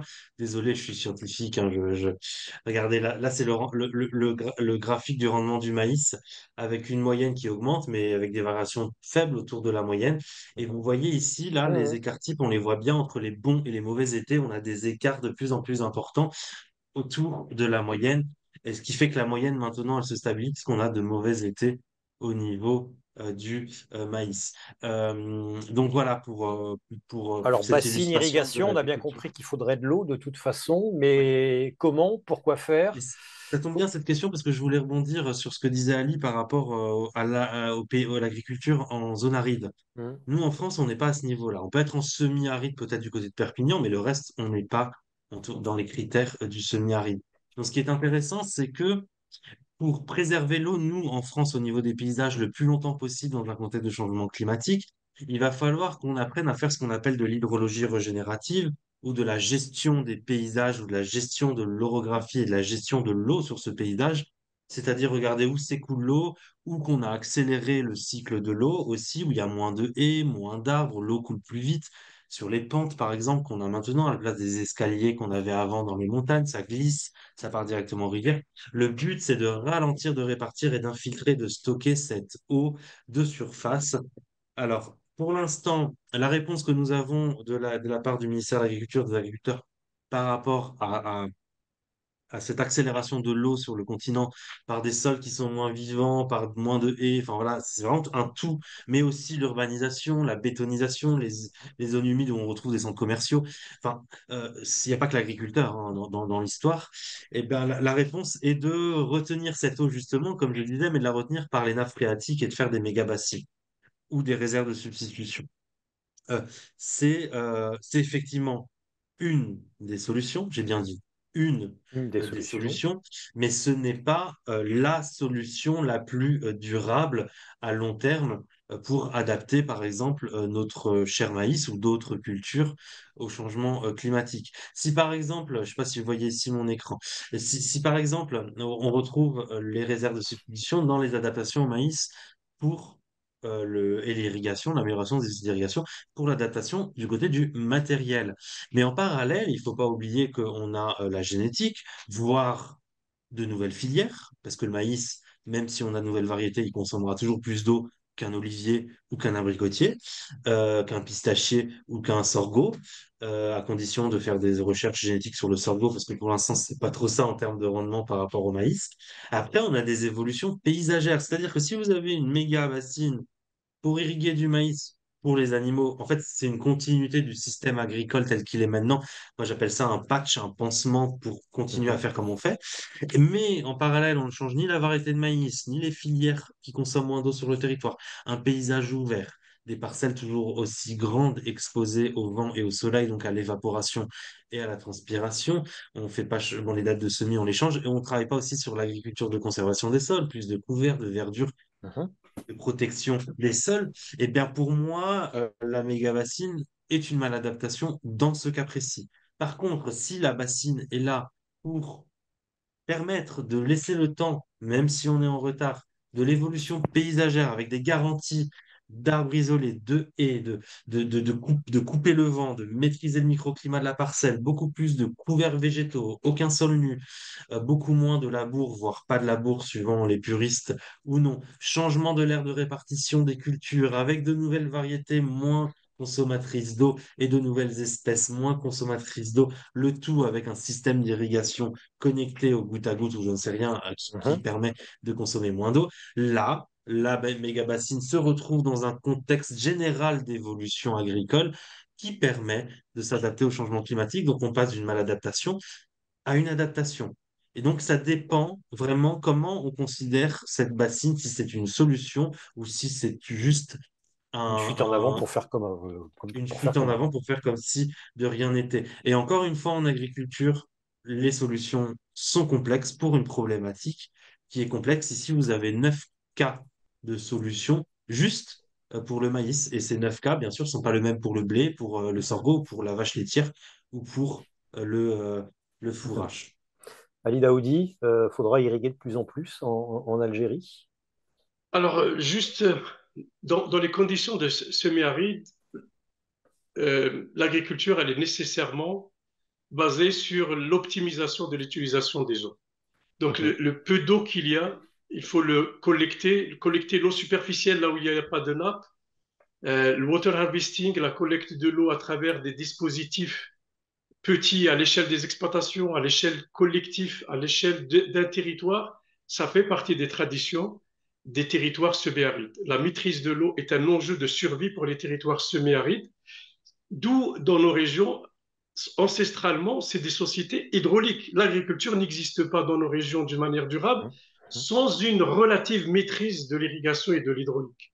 Mhm. Et donc, les méga-bassines, je les recontextualise dans le contexte algérien, c'est des pratiques ancestrales de collecte de l'eau superficielle à l'échelle de l'exploitation pour avoir de l'eau encore 2, 3 mois pour l'abreuvement du cheptel, pour l'irrigation de quelques oliviers, pour l'irrigation d'un petit potager familial. Bref, collecte de l'eau superficielle à travers des dispositifs différents, ça fait partie des mécanismes d'adaptation dans un contexte beaucoup plus large. Méga bassine, dans le contexte actuel en France qui fait polémique, Ça, c'est un cas de figure très particulier. Pomper de l'eau des nappes pour la stocker et pour l'utiliser en été, ça, c'est quand même une pratique assez particulière qu'on ne voit pas beaucoup encore en Algérie. Vous utilisez les nappes quand même pour À irriguer en beaucoup. Algérie? Une Beaucoup, grande hein. partie des des superficies irriguées. Alors, l'Algérie irrigue aujourd'hui à peu près, selon les chiffres officiels, quelque chose comme 1 400 000 hectares sont irrigués. Et ces 1 400 000 hectares sont principalement irrigués à peut-être à 90% à partir des nappes phréatiques. Et donc, oui, on utilise beaucoup ces nappes phréatiques. Dans certaines zones, il y a même de la surexploitation. Et dans d'autres, il y a un mécanisme de renouvellement qui est. Je parle du nord du pays. Dans le sud, les conditions sont différentes et les nappes sont de dimensions autrement beaucoup plus importantes. Par contre, au nord, dans les conditions de pluviométrie, les nappes se rechargent selon des rythmes variables d'une région à une autre.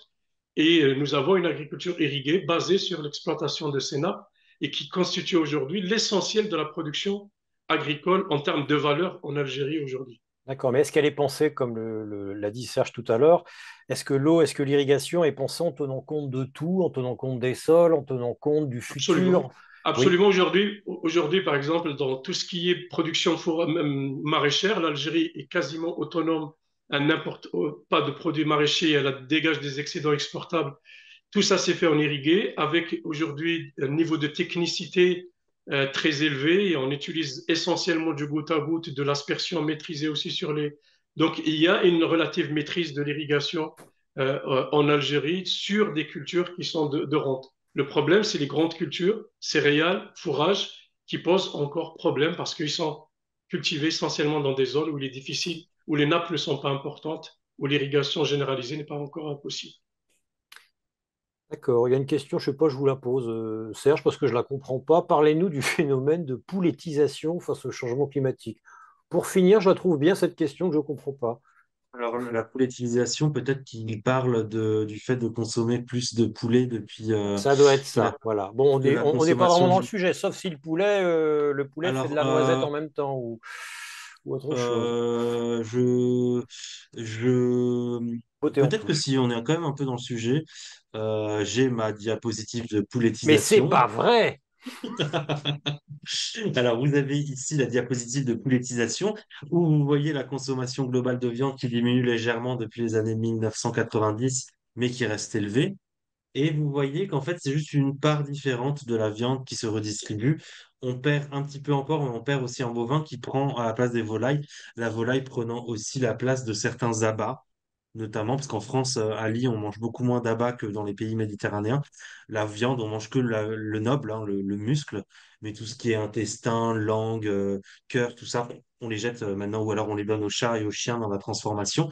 Mais on n'en mange plus. Ça, pour moi, ça s'appelle du gaspillage parce qu'on pourrait Moi, en je mange manger. des tripes, hein, Serge, et des riz de veau, hein, je le précise. J'en mange aussi, mais c'est plus le cas de beaucoup de personnes.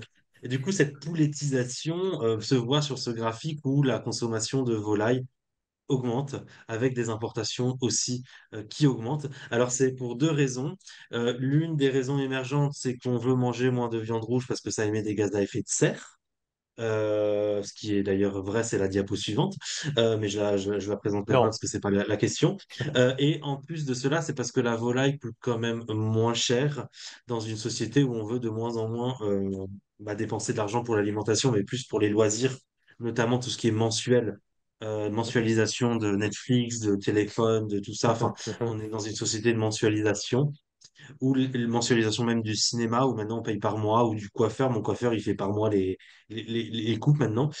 Et du coup, en fait, la part de l'alimentaire reste stable ou diminue dans les trucs. Et donc, en fait, c'est la volaille qui prend le dessus par rapport au prix. Donc, Forcément. pour moi, la poulettisation de notre viande, c'est ça. C'est la Il y a, il volaille y a qui prend le aussi, dessus. Oui, il y a allez. aussi un autre élément peut-être qui joue en faveur justement du développement de la consommation, la production et la consommation de poulet. En tout cas, c'est le cas en Algérie. Ça a été un choix qui a été fait il y a déjà une quarantaine d'années de promouvoir la production avicole parce que sa production coûte moins cher et donc c'est une viande pas chère par rapport à la viande rouge. Mais c'est parce que sa production dépend essentiellement du complexe maïs-soja qui sont faciles à transporter, qui sont produits en grande quantité en Amérique du Nord et du Sud et qui sont les fourrages les moins chers sur le marché. Et donc, effectivement, aujourd'hui, il y a un développement à l'échelle internationale de la production avicole parce qu'il y a aussi ce maïs pas cher à l'international et ce soja pas cher à l'international. Mais ça reste, encore une fois, une agriculture fortement dépendante des chaînes d'approvisionnement à l'international. Donc, le soja, le poulet qu'on consomme en France, en Algérie, même s'il est produit localement, ben, il dépend du soja importé et du maïs importé, soit de l'Europe de l'Est, soit de l'Amérique du Nord ou du Sud. Et Allez, pour surtout, finir, malheureusement, oui, très très Serge. productive, hein. On est très Ouais. très tourné vers la production dans la volaille et le porc aussi. En tout cas, beaucoup moins que le bovin ou quand on va dans l'Auvergne, on voit nos petits bovins qui ont l'air très heureux dans leur pâture. Les poulets, j'en ai presque jamais vu en promenant en TGV ou en voiture en France, quoi. Ils sont souvent dans les bâtiments. Donc c'est très très tourné vers l'optimisation dans une société où on veut vraiment optimiser pour garantir un revenu de plus en élevé et stable. Et ça, pour moi, le poulet permet de s'affranchir de pas mal de variabilité, d'externalités dues au changement climatique ou à d'autres aspects qui peuvent être dérangeants. Pour l'instant, on n'associe pas le poulet à la polyculture élevage, hein, et pourtant. Allez, pour finir, une question, on va l'appeler le parrain de cette émission, Philippe Billet. Question que je vous pose à vous deux. Comment éviter la perte de savoir-faire en matière de polyculture élevage, entre autres, et favoriser la transmission de ces savoir-faire? Comment la développer dans les écoles d'agri? Sinon, quel y a-t-il, d'ailleurs, je rajoute cet élément à la question, conservatoire des savoirs, Serge, et ensuite Ali pour la conclusion. Alors là, c'est une très très bonne question. Je pourrais même vous la poser parce que je ne saurais pas comment y répondre. En En tout moins cas, d'une minute, hein. pour les écoles d'agro, il y a beaucoup de choses à faire évoluer. Moi, ma science, l'agroclimatologie, n'est même pas forcément étudiée en école d'agro. Donc, il y a beaucoup de choses à faire évoluer. On est encore sur un système agricole des années 80-90, Hum, même si, a priori, depuis que j'ai eu mon diplôme, il y a quand même eu quelques beaucoup, changements. beaucoup d'évolutions depuis. Mais moi, quand j'y étais, c'était pas encore trop ça. Donc, je suis d'accord qu'il va falloir faire évoluer ça. Par contre, pour le conservatoire c'est une très, très, très bonne idée au passage. Le conservatoire des techniques agricoles, pour l'instant, c'est les personnes âgées de nos campagnes. Mais je ne sais pas s'il existe un musée ou quelque chose. Je ne pourrais pas répondre à la question à ce sujet, mais il faut voir Ali. Peut-être qu'Ali Ben Ali, je a suis des sûr qu'il réponses. a une réponse et en plus, c'est lui qui donnera le mot de conclusion. Ali, on vous écoute. Comment transmettre les savoirs qui doivent exister quand même chez vous, comme chez nous d'ailleurs. Oui, ouais, les savoir-faire locaux, ça, enfin, des agriculteurs autour de cette polyculture élevage, ça existe bien entendu. Heureusement que ça continue encore d'exister, de se Ils se transmettre transmettent oralement au sein des familles, c'est ça ça? se transmet oralement au sein des familles, à travers la pratique. Après, la question, pour moi, bien sûr qu'il faut documenter ces savoirs, les sauvegarder, veiller à leur transmission, mais les savoirs locaux, en définitive, c'est les conditions de leur existence qui sont plus importantes que le savoir eux-mêmes. C'est les conditions de maîtrise du territoire et d'adaptation des pratiques. Les pratiques ne sont pas figées, elles évoluent avec le temps. Et quand on perd de l'agriculture, polyculture, élevage, et quand on perd son contexte, ben forcément, on va perdre ses savoir-faire, même s'ils sont consignés dans des ouvrages ou dans des musées ou dans des films, ça ne servira pas à grand-chose si ces savoirs ne sont pas mis en pratique et si les conditions de leur actualisation ne sont pas permises, n'existent pas. Ok, ben écoutez, merci à tous les deux. Merci Ali, merci Serge Merci. d'avoir participé à cette 37e émission. La 38e aura lieu dans 3 mois, donc fin janvier, début février. Le thème n'est pas encore défini. J'ai envoyé un SMS vite fait à Jacques qui est derrière la console. Il ne me répond pas. Mais bon, voilà, on vous informera du thème. En attendant, merci. On l'a bien compris, la polyculture élevage, oui, mais elle ne sera pas celle que l'on fantasme forcément. En France, on aime bien fantasmer le retour à l'ancienne, au passé glorieux d'une France paysanne, un peu d'ancien régime. Bon, on est un peu toujours en ancien régime, cela dit. Voilà, adaptation de ce modèle à des contraintes nouvelles. Et vous l'avez dit, vous avez insisté, Ali, à des contraintes de consommation, à des contraintes sociologiques, au rapport que nous avons tous à l'alimentation, à la viande, et à ce qu'on a tous envie de dépenser ou pas pour bien manger. Hein, on ne le dira jamais assez, les agriculteurs changent s'ils sentent que la société a envie qu'ils changent et ne leur envoie pas des messages contradictoire. Merci à tous. Vous pouvez reprendre une vie normale. La tradition veut que je vous dise ce que je vais manger. Ben, c'est juste une purée de céleri. Point final. J'avais quelques onglets, mais je les ai laissés à mes enfants car je suis un bon papa. Merci à tous. À bientôt. Bonne fin d'année et rendez-vous au mois de janvier. A priori, au revoir.